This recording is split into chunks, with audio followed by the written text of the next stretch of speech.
So what we're going to do is we're just going to look at a couple of sample problems of questions that, well, we should know how to solve them, but just kind of trying to isolate some of the, I guess, confusion that may come around when actually trying to solve fractions that deal with, you know, negatives here and there and positives, and, you know, when am I adding, when am I going to multiply, the rules of if you have a negative times a positive, but what happens when you have a negative times a positive times another negative. Okay, so these are a few things that we're going to try to deal with today. Okay, so simplify the following expression. So what we have here is we have one fraction, -2 plus -4 over 7. When we have fractions, right, we are adding or subtracting. When we're adding or subtracting fractions, right, what is the rule? What rules should we follow? Find the common denominator. Exactly. Find the common denominator. The denominator, as we know, does not change. It's only the numerators, right, that we end up. So we want to make sure, is my denominator the same? Yeah. Yes, it is. Okay. Now, here we have -2 plus a -4 over 7. Okay. First step. Right on it. Okay. A few technical problems. Okay, maybe not. There we go. There we go. Okay, so that we're trying to simplify that positive and that negative. So when we have a positive and a negative like this side by side, what happens?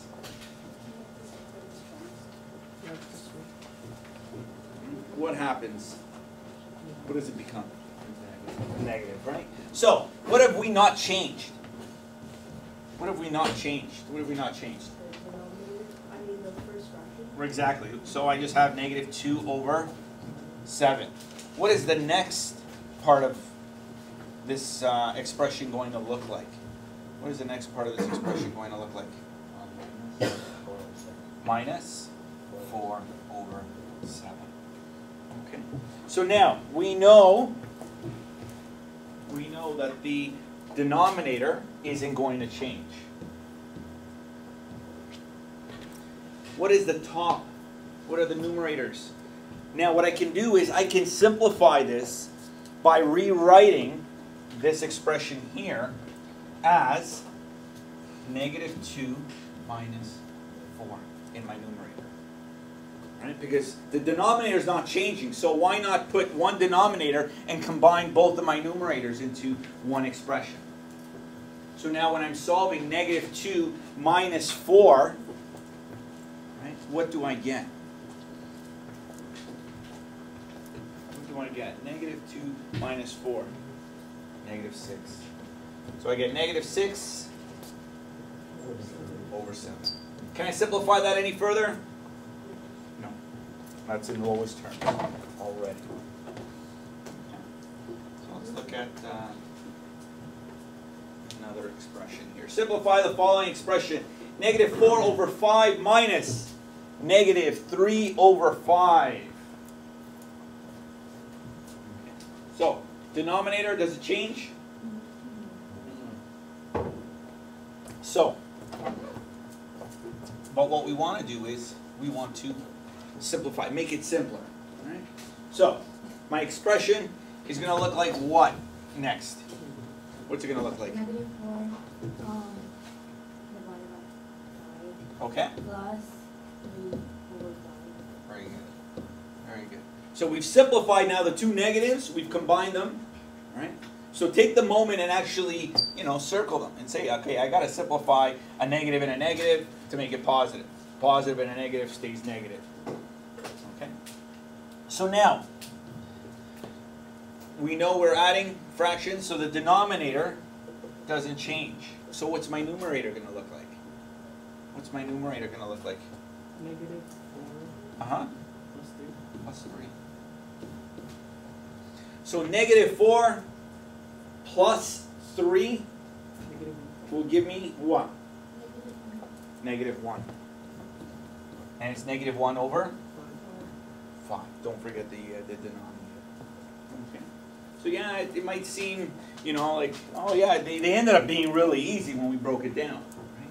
But working on them on our own, maybe, you know, where do we start? What's our next step? What's our first step? So really what you want to do is see what you got to do. Try to figure out what your first step is going to be. Next expression here. 4 over 5 minus 3 over -4. Now look at the denominator now. What's different here that we didn't see before? We don't have a common denominator. We don't have a common denominator, right? So right now, right away, we know we can't just add them or subtract them. Okay. What else? What else do we see? The denominator in the second fraction is negative. Very good. The denominator is a is pretty much considered our negative. Now, let me just give you guys a word of advice. When we're dealing with negatives, in terms of fractions, I'm going to rewrite just this part here, okay, in many different ways, but they all still mean the same thing. 3 over -4 is what we have there. I can rewrite this as, and sorry, let me just put this negative in line with the with our fraction line. Or I can rewrite this as -3 over 4. All 3. Right? Think about it. If you throw it into your calculator, 3 over 4, divide them. What are you going to get? 0.75.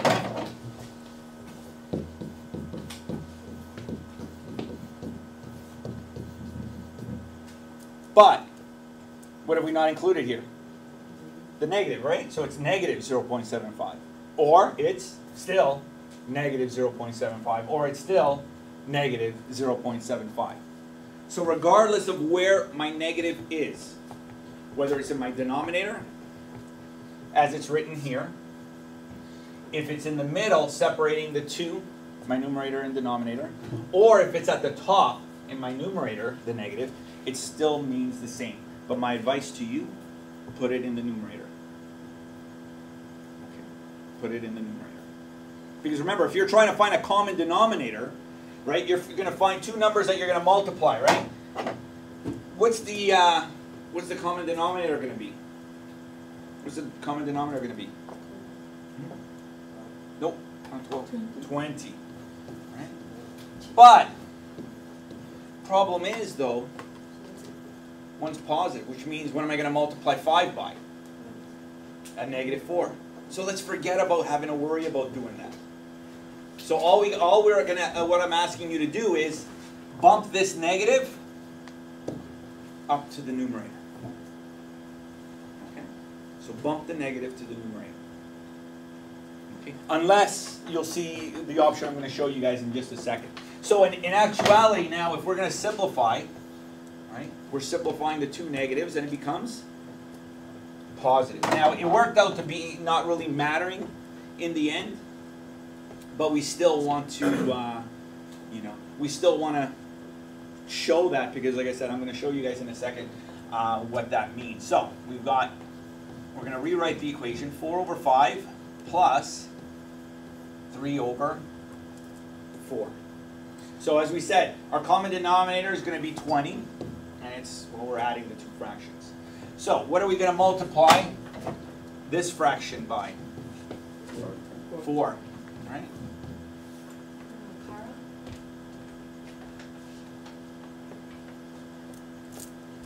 So we're going to multiply it by 4. What are we going to multiply this other one by? 5. Right? What are we making these fractions into? Equivalent fractions. Very good. Because they all mean the same, right? They equal one another. So, what's over 20? So we have 16 plus 15. So if we want to simplify this, the denominator doesn't change. 16 plus 15 is equal to 31 over 20. What kind of fraction is that? Improper. Improper fraction. can I simplify this first? Not mixed number, but simplify it. Any number go evenly into top and bottom? No. So, I can leave it there. I'm fine with that. I'm not, you know. But if I ask you to convert it to a mixed number, what am I going to start off with? What am I going to start off with? Oh, no, before that. My method. I'm just kind of, what doesn't change? The denominator. Pardon? 31. Nope, not the 31. The 20 doesn't. The 20. 20 doesn't change. Right? It's a 20 as my denominator. So 20 is going to go into 31 how many times? Once. So that's my whole number. So now, 20 times 1 stays 20. How far am I away from 31? 11. Can I simplify 11 over 20 any further? So that's my final answer. Now, a few things. Okay, what I'm going to do is I'm going to change this expression here. Actually, you know what? What we're going to do is I'm going to change this expression a little bit to being as follows. Okay, so I'm going to put a 5 there. So what I'm going to do is I'm going to change. So 4 over 5 minus 3 over negative 5. But what I'm going to do is I'm going to add another negative into this expression. So looking at it and going, my goodness, what are we going to do? There are all these negatives. This is what you're going to do. You're going to do no different than what we've done before. What we're going to do is we're going to simplify. Now, 2 negatives become what? Positive. Positive, right? So in other words, this expression is going to turn into 4 over 5 plus 3 over negative 5. I can, if I want, put this negative up to the top, or combine them there, and that's going to become Negative.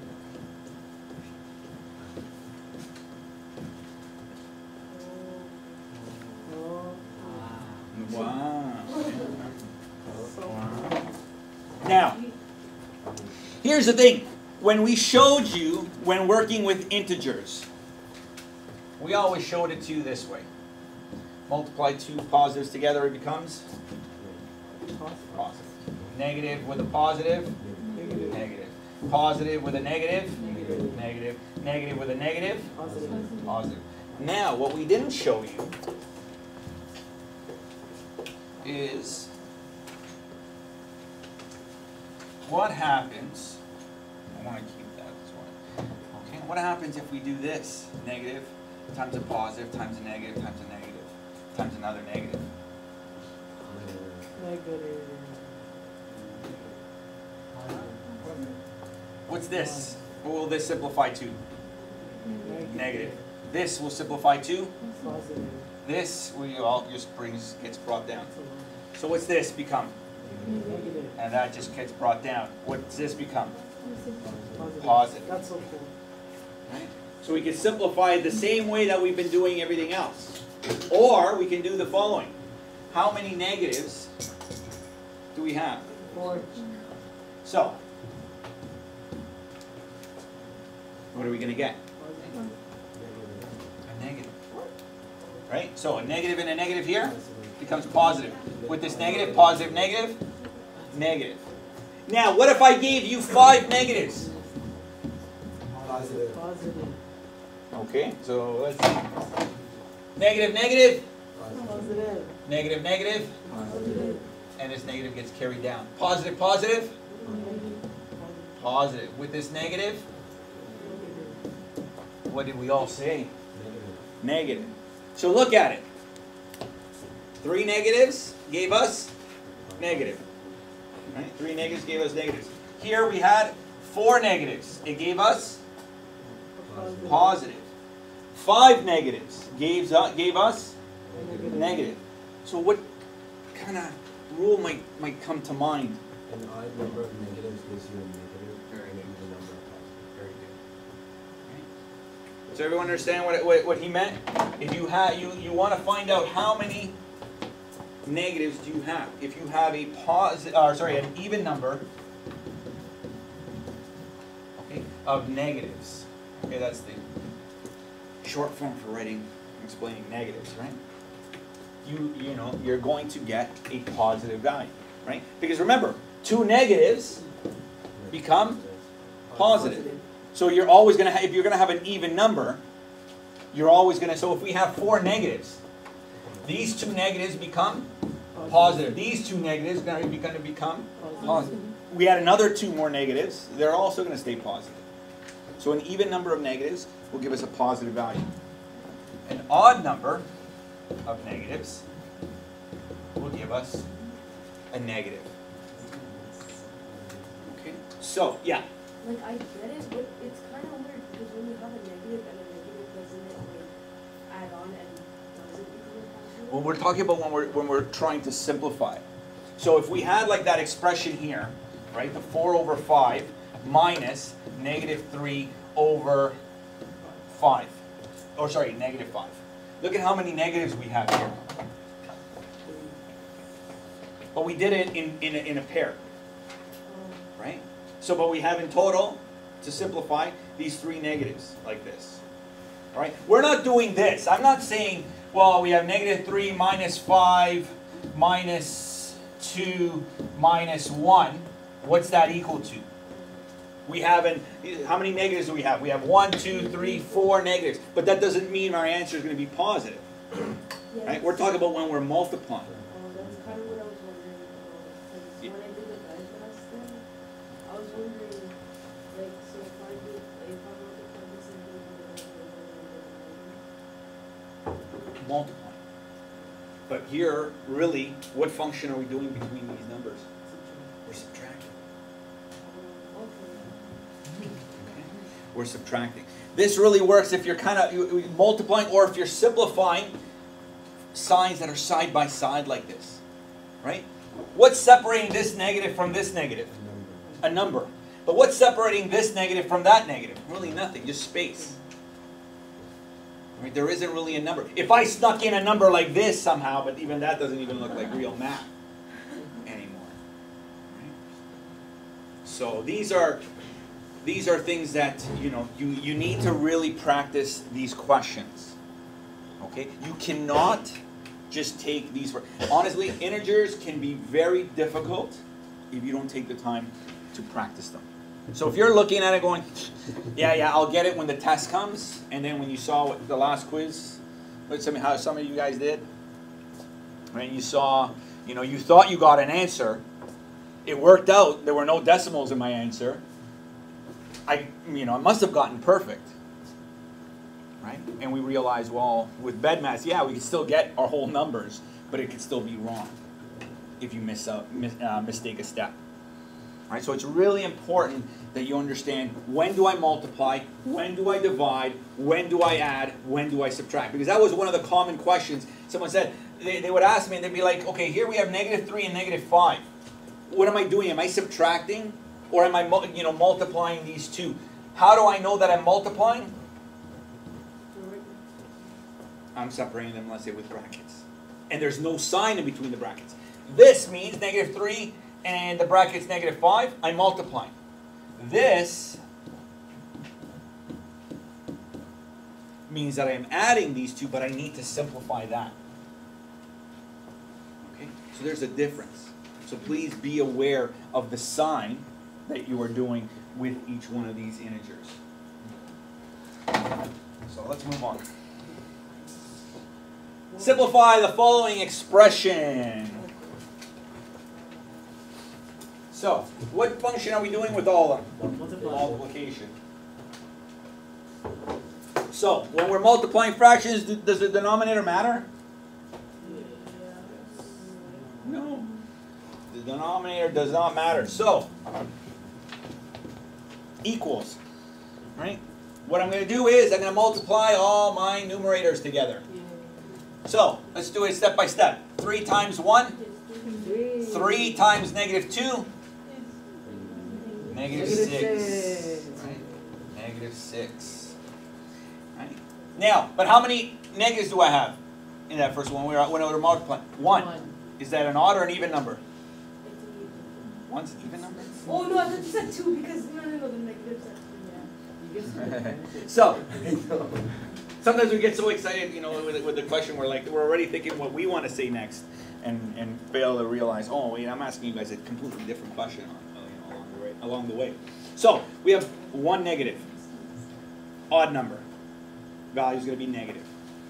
Now, this bottom part, we're going to break it down. 5 times negative 6, negative 30. Negative 30 times 3, negative 90.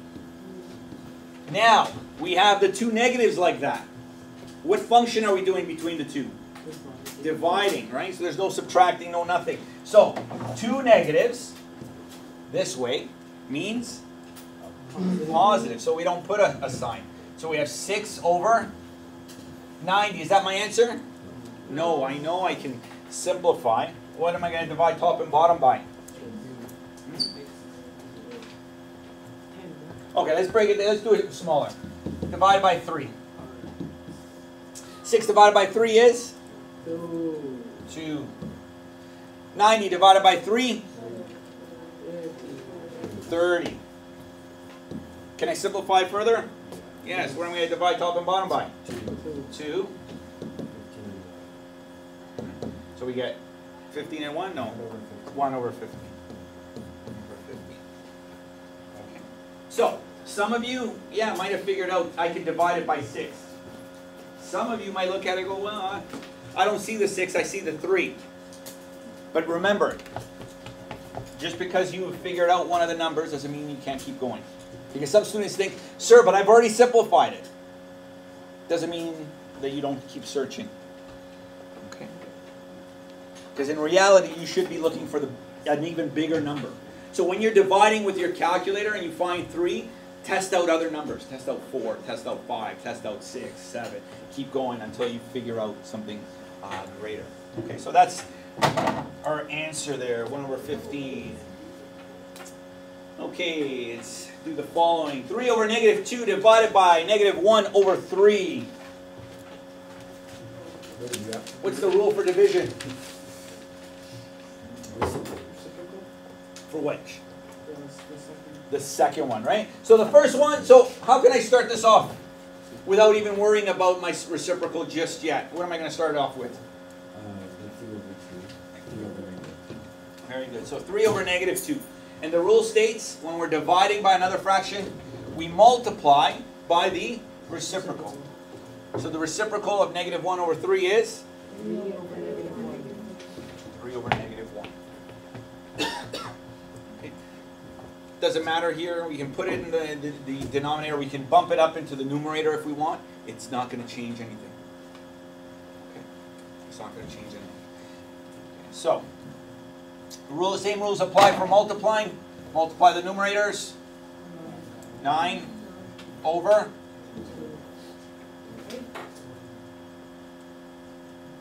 So, what kind of fraction? Improper. Can I simplify this? Yes. No, dividing top and bottom. No. So, in order to simplify this any further, I would have to change it into a mixed number if I want to. So we know the 2 doesn't change. All right, so we're going to start off with our denominator. 2 is going to go into 9 how many times? 4 times. So 4 times 2 is? 8. And we are how far from 9? 1 more. So our answer is 4 and 1/9. Now, what if I was to ask you to convert 4 1/2 into a decimal? What would I do? Pardon? 4.5, right? You keep your whole number, and then just divide 1 divided by 2. 1 divided by 2 is 0.5, right? But that 4 goes in the place of that whole, so it's 4.5. Okay. The other option you can do, go back to this, and then divide them. Okay? But that just adds an extra step if you do it that way.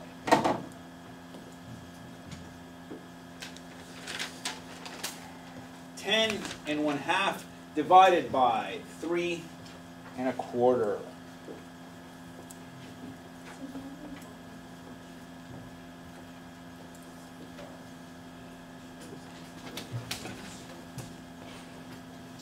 So,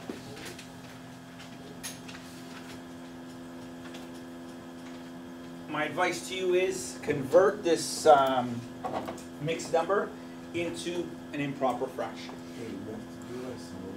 Are you gonna do it together? Yes. Why, you don't want me to do it? Or do you want me to? No, I was wondering, because Well, you should be always thinking about trying to do it yourself, right? Because remember, on the test, I'm not going to be there. I will be there, but I won't be there to help you the way I'm helping you up here. So, my advice to you, convert that into your improper fraction. So, so let's convert this into an improper fraction. We know the denominator doesn't change. What's my numerator? Show me numerator. 21. So 21 divided by 3 over 4 becomes? Times 4 over 3. Times 4 over 3. Okay. So, multiply my numerators. 21 times 4? 84. Over 6. Can I divide top and bottom by anything? Yes. What am I going to divide it by? 2. Can I divide it by 6? What's 84 divided by 6? 14.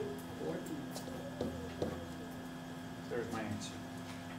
Because I can actually divide 84 by 6. Okay. So, whenever you have an improper fraction, see right away, just test it out. Can I get a whole number if I divide these two together? Then you don't have to worry about simplifying. It's already been simplified just by dividing. Okay, but sometimes you won't be able to, right? Like you know, something like the example before, 9 over 2 was that you weren't able to get. Okay.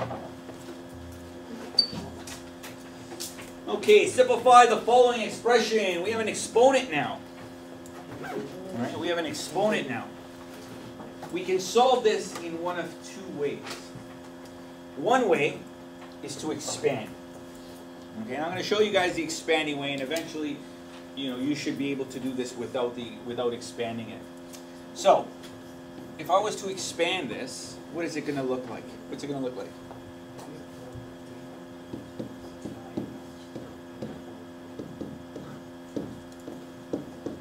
Does it matter where I put my negative? No. We put it here along with a fraction. If I wanted to, I could put my negative here up at the top of my numerator, which is where I usually recommend it. But it doesn't really matter. Because I am multiplying the 2. 2 negatives will become Positive. so we don't really worry about it. Right? So, but let's treat it anyway, right? So negative 2 times negative 2, 4. 3 times 3. Can I simplify that any? Now, the other way I can do it is, well, how many, am I going to have an even number or an odd number of negatives? Even number, right? Because it's to the exponent 2. So I'm going to have 2 negatives. Right? So even number. So I know my answer is going to be positive. 2 to the power of 2 is 4. But when I have the exponent like this with a fraction, I also find the square of my denominator. So 3 to the power of 2 is, and there's my answer. So I've done it a lot quicker without having to show any steps because I can do it. Next one. Negative 2 over 3 to the power of 3. Right? If I expand this, it's going to look like this. Negative 2 over 3 times negative 2 over 3 times negative 2 over 3. Right? So, negative 2 times negative 2 times negative 2 is going to give me negative 8. Negative 8. 3 times 3 times 3? 27. 27. Can I simplify that? No. Now, the other option I have Well, I have the negative here, and it's to the power of 3. So am I going to have an odd number or an even number of negatives? Odd number, so I know I'm going to have a negative value. 2 to the power of 3, 8. 3 to the power of 3, 27. So it's 3 times 3 times 3. So I can simply just do it now. Take out my